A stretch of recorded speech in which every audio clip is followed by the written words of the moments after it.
अस्सलाम वालेकुम, मैं हूं डॉक्टर सईद शेख फिजियोथेरेपिस्ट। इस उम्मीद के साथ कि आप सब खैरियत से होंगे। आज मैं जो केस सिखाऊंगा आपको उसका नाम है शियाटिका, जो कि बहुत सारे लोगों में प्रॉब्लम होती है। इसमें जो वर्टिब्रल लेवल इन्वॉल्व होते हैं L4, L5 और S1 की इन्वॉल्वमेंट होती है। इसमें पेन जो है काफ़ी शदीद किस्म का होता है, पेशेंट उठ नहीं पाते हैं। तो इसके लिए क्या क्या हम फिजियोथेरेपी करवाते हैं, किस तरीके की मैनेजमेंट होती है, और फिजियोथेरेपी से ठीक नहीं होता तो लास्ट में आप डॉक्टर बदर साहब का लेक्चर ज़रूर सुनिएगा। वो आपको बताएंगे कि फिजियोथेरेपी से अगर आपका मैटर सॉल्व नहीं होता और सीवियर कंडीशन होती है तो उस कंडीशन में आपको किस तरीके से सर्जिकल ट्रीटमेंट करवानी चाहिए। लेकिन पहले चलते हैं और देखते हैं कि फिजियोथेरेपी से हमारे पास जो केस है इसमें किस तरह से फ़र्क आता है। कोई भी केस आता है आपके पास तो उसमें आप असेसमेंट ज़रूर कीजिए। असेसमेंट में आप स्लम टेस्ट करेंगे, एसएलआर करेंगे, इसके अलावा भी डिफरेंट जो आपके साथ स्क्रीन पर टेस्ट आएंगे, आप करके असेस करेंगे कि आया कि ये वाकई ही शियाटिका की वजह से है या किसी नर्व इम्पीचमेंट की वजह से है या लोकलाइज पेन है, इसमें किस चीज़ की इन्वॉल्वमेंट है। तो सबसे पहले असेसमेंट करते हैं। असेसमेंट में आप बैठ जाइए। स्लम टेस्ट जब भी करते हैं तो इसमें आप क्या करेंगे, हाथ को बिल्कुल रिलैक्स छोड़ेंगे और पाँव आगे की तरफ होंगे, और इसको थोड़ा सा पाँव आगे की तरफ करके दिखा रहा हूँ, गर्दन को आगे की तरफ करेंगे तो बैक पे यहाँ पे पेन जनरेट होगा। दूसरा जो टेस्ट होगा, आप लेट जाइए। इसमें आप एसएलआर टेस्ट कर सकते हैं। एसएलआर टेस्ट कोई सिंगल करवाता है और कोई डबल लेग करवाता है, तो मेरी कोशिश होती है, मैं कहता हूँ कि डबल लेग करवा कर देखिए कि सिम्टम्स कहाँ पर जनरेट होते हैं। आप दोनों पाँव को एक साथ ऊपर उठाइए। ठीक है, आप इस तरीके से भी करवा सकते हैं। और दूसरा जो करवा सकते हैं, यहाँ पर जब आप पाँव को ऊपर उठाएंगे तो पेशेंट आपसे खुद कहेगा कि पेन जो है नीचे से ऊपर की तरफ रेडिएट हो रहा है। तीसरा जो टेस्ट होता है उसमें भी आप इसी तरीके से करते हैं कि पाँव ऊपर उठाएंगे, लेकिन इसमें आप पैर को नीचे डॉर्सीफ्लेक्स करेंगे। डॉर्सीफ्लेक्स करके देखेंगे कि पेन जो है जनरेट हो रहा है नहीं हो रहा है। जब ये सारी असेसमेंट हो जाती हैं तो उसके बाद आप अपने ट्रीटमेंट का आगाज़ करते हैं जब आपको रिज़ल्ट पॉज़िटिव मिलता है। सबसे पहले आप क्या करेंगे कि कुछ ओल्ड एक्सरसाइज़ेज़ हैं उसको भी मैं इंक्लूड करूँगा, और जो न्यू एक्सरसाइज़ेज़ हैं वो भी मैं बताऊँगा आपको। कम से कम 10 एक्सरसाइज़ेज़ आप देखेंगे कि कौन-कौन सी एक्सरसाइज़ आप घर पर करके इस पेन से छुटकारा हासिल कर सकते हैं। नी टू चेस्ट अपनी तरफ खींचिए, फिर वापस कीजिए, फिर दोबारा से। एक ये वाली एक्सरसाइज़ आप करवा सकते हैं। Single leg knee to chest, इस तरीके से आप जो है वो 10-10 रेपिटेशन के साथ करवाएंगे। दूसरा जो करवाएंगे, आप दोनों पाँव को एक साथ फोल्ड करेंगे। देखिए, दोनों नी को एक साथ फोल्ड करेंगे। सबसे पहले तो ये दोनों नी को चेस्ट की तरफ लेकर आएंगे। उसके बाद फिर क्या करेंगे कि आप दोनों नी को चेस्ट की तरफ लेकर और फिर सर को यहाँ पर लगाएंगे। इससे जो फैसेट ज्वाइंट है इसकी ओपनिंग होगी और काफी अच्छा रिजल्ट आपको मिलेगा। ये देखें।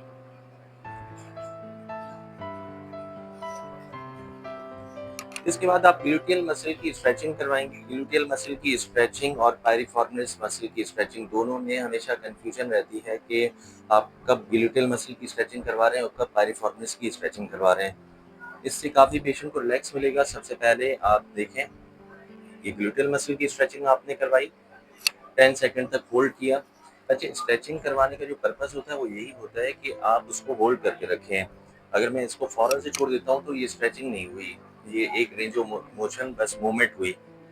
ठीक है। फिर उसके बाद पैरिफॉर्मिस की स्ट्रेचिंग करवाने के लिए आप लेग को यहाँ पर रखेंगे। ये देखिए,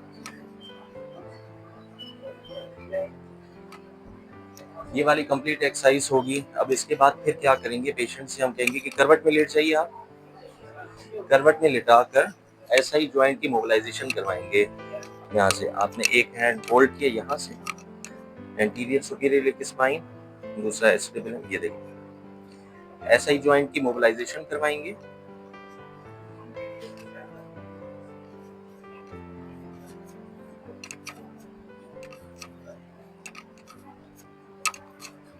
इसके बाद जो आईटी बैंड इलियोटिबियल जो बैंड है इसको रिलीज करवाएंगे।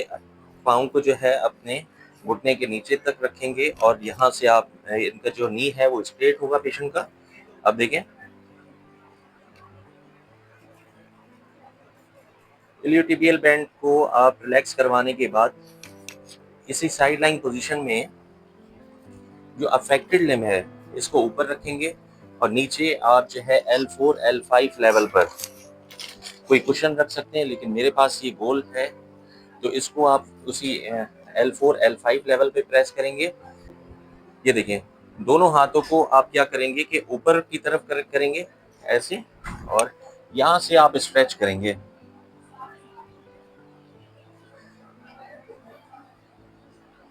इस तरीके से भी आप कर सकते हैं। दूसरा मेथड ये होता है कि आप अपनी हैंड की प्लेसमेंट ऐसे करके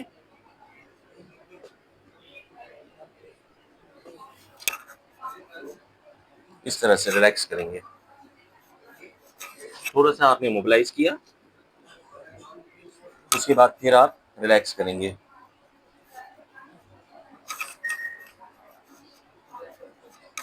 अच्छा, इसके बाद जो पोजीशन होगी, पेशेंट से कहेंगे कि प्रोन में लेट जाएं, उल्टे होकर लेट जाइए।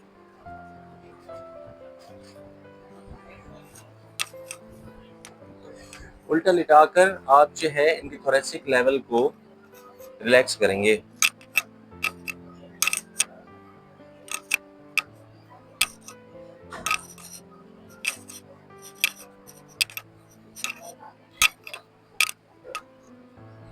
थोरेसिक सर्वाइकल लेवल को रिलैक्स करने के बाद इसके बाद फिर मैं दोबारा से लंबर की तरफ आऊंगा कि लंबर को भी आप रिलैक्स करने की कोशिश करेंगे।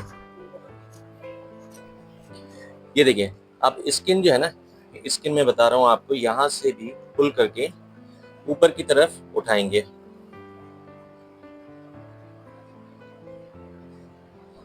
अच्छा, इसी पोजीशन में फिर आप टेंस और हीटिंग पैड की प्लेसमेंट भी कर सकते हैं। टेंस और हीटिंग पैड की प्लेसमेंट मैं आपको बता देता हूँ। जिस लिम्ब में रेडिएट होता है, ये देखें, एक लेवल आप यहाँ पे रूट पर लगाएंगे L4 L5 लेवल पर, और दूसरा जो है जहाँ से पेन रेडिएट हो रहा है। अच्छा, हमारी मिस्टेक ये होती है कि हम एक दूसरे के बराबर लगा देते हैं, ऐसा नहीं करना चाहिए, बल्कि आप यहाँ पर प्लेस करके ग्लूटेल रीजन पर जहाँ पे प्लेसमेंट है यहाँ करेंगे। उसके बाद ऑन करेंगे। ऑन करने के बाद आप इसमें जो है वो हीटिंग पैड यूज़ करेंगे 20 मिनट्स के लिए।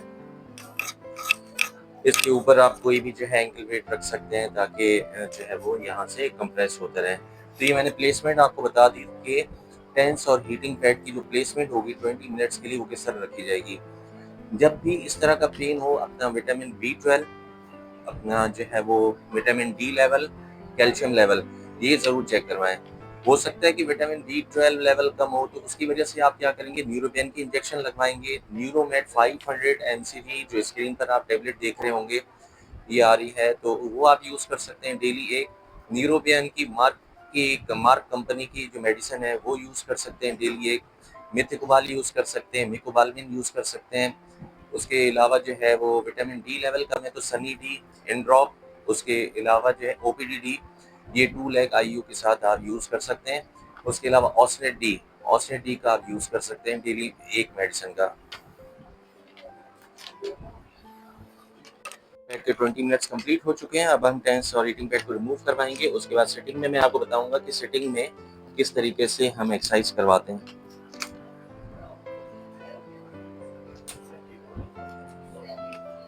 आपको कि इस पोजीशन में हम ट्रैक्शन कैसे अप्लाई करते हैं।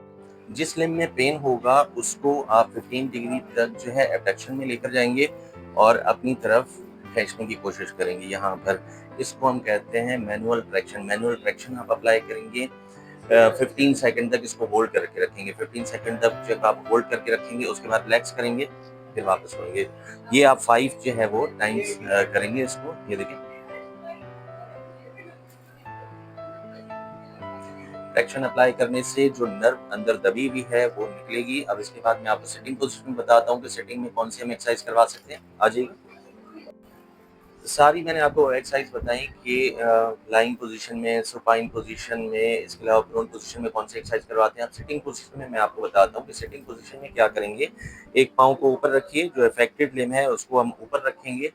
ऊपर रखकर और फिर क्या करेंगे कि पेशेंट से कहेंगे कि नीचे की तरफ झुके, नीचे अपने हाथ को दूसरे पाँव तक लेकर जाने की कोशिश करेंगे। जब ये इस तरीके से करेंगे तो यहाँ पर जो फैसेट्स हैं उसकी ओपनिंग होगी और नर्व जो है बाहर की तरफ आने की कोशिश करेगी। जब नर्व बाहर की तरफ आएगी तो पेशेंट काफ़ी रिलैक्स फील करेगा और पेशेंट कंफर्टेबल होगा, यहाँ से रिलैक्स होगा। फिर पाँव ऊपर उठाइए, दोबारा से एक मरतबा करके दिखाएं। सबसे पहले जो इफेक्टेड लिम्ब है इसको ऊपर रखेंगे, दूसरा पाँव आपने इधर रखा,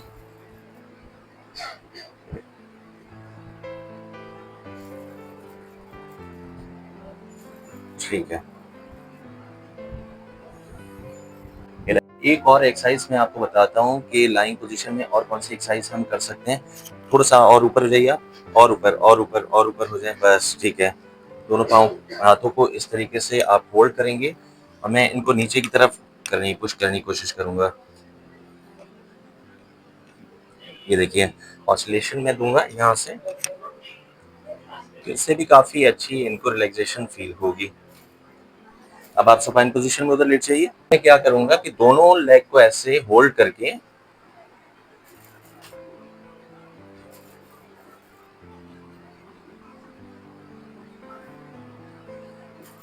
मूव करवाऊंगा। खासतौर पे जैसे फॉर एग्जांपल ये अफेक्टेड लिम्ब है, अफेक्टेड लिम्ब को ज़्यादा आप आउट करने की कोशिश करेंगे। इसका मैं एक और मेथड भी बताऊंगा कि आप दीवार के साथ ऐसे होल्ड करके, ये देखिए आपने दीवार के साथ ऐसे खुद को होल्ड किया और जो अफेक्टेड लिम्ब है उसकी तरफ यहाँ से आप क्या करेंगे, अपनी बॉडी को रिलैक्स करेंगे। ये देखें,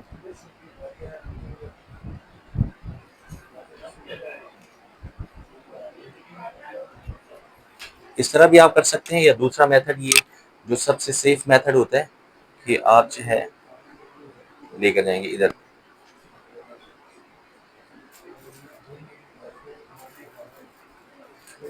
और दोनों को एक साथ ऊपर लेकर जाएंगे।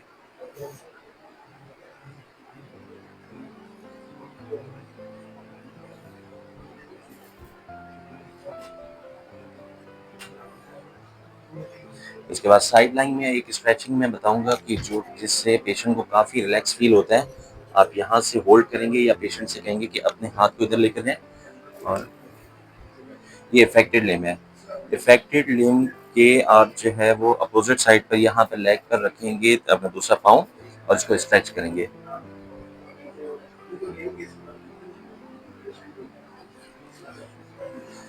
मेरे ख्याल से इतनी एक्सरसाइजेस काफ़ी हैं।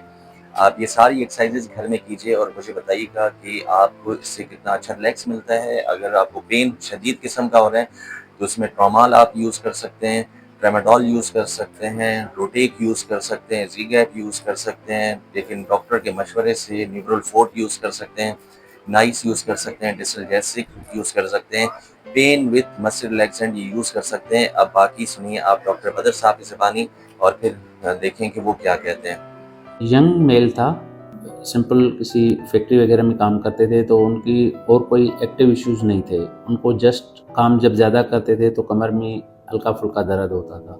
पेन किलर्स कुछ ले लेते थे तो उनका वो दर्द ख़त्म हो जाता था, अच्छा खासा डिक्रीज़ हो जाता था। कभी कभी बाम लगा लिया, उस पर भी बेहतर हो जाता था। मगर जब वो दवाएं छोड़ देते थे तो 5-6 दिन के बाद दोबारा वही तकलीफ होती थी। कमर में उनको लगता था कि कोई चीज़ है जो बिल्कुल जकड़ के बैठी हुई है, और कभी कभी टांगों में थकावट वगैरह भी होती है। ये अलामतें डिस्क या अर्कुनसा से या नस पे दबाव की वजह से भी मिल जाती हैं, और कभी कभी ये अलामतें अगर रात के टाइम पे बहुत ज़्यादा बढ़ जाएं लेटने के बाद तो वहीं पे रसवली भी आती है, जिसे हम स्पाइनल ट्यूमर कहते हैं। जब हमने उनका एमआरआई कराया तो उनका जो लंबर वाला रीजन है, नीचे वाला हिस्सा है, वहाँ पे अच्छा खासा साइज का ट्यूमर था, 3-4 सेंटीमीटर साइज का, और जो नसों को दबा रहा था, अच्छा खासा प्रेशर डाल रहा था।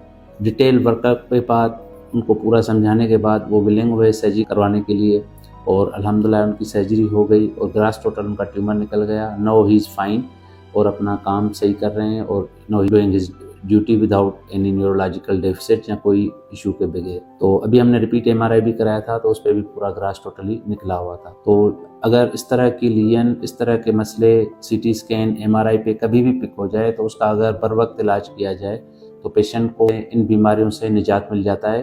पूरी ज़िंदगी के लिए। तो जितना भी जल्दी हो सके, अगर खुदा न खास्ता इस तरह से आपके किसी रिलेटिव या किसी जानने वाले में ये चीज़ें आ जाती हैं, तो करीबी न्यूरो सर्जन से राब्ता करके, न्यूरो मेडिसिन के बंदे एक्सपर्ट से राब्ता करके फिर इसका प्रॉपर इलाज करवाएंगे, तो पेशेंट की या माजूरी से बचने के चांसेस अच्छे खासे हो जाएंगे।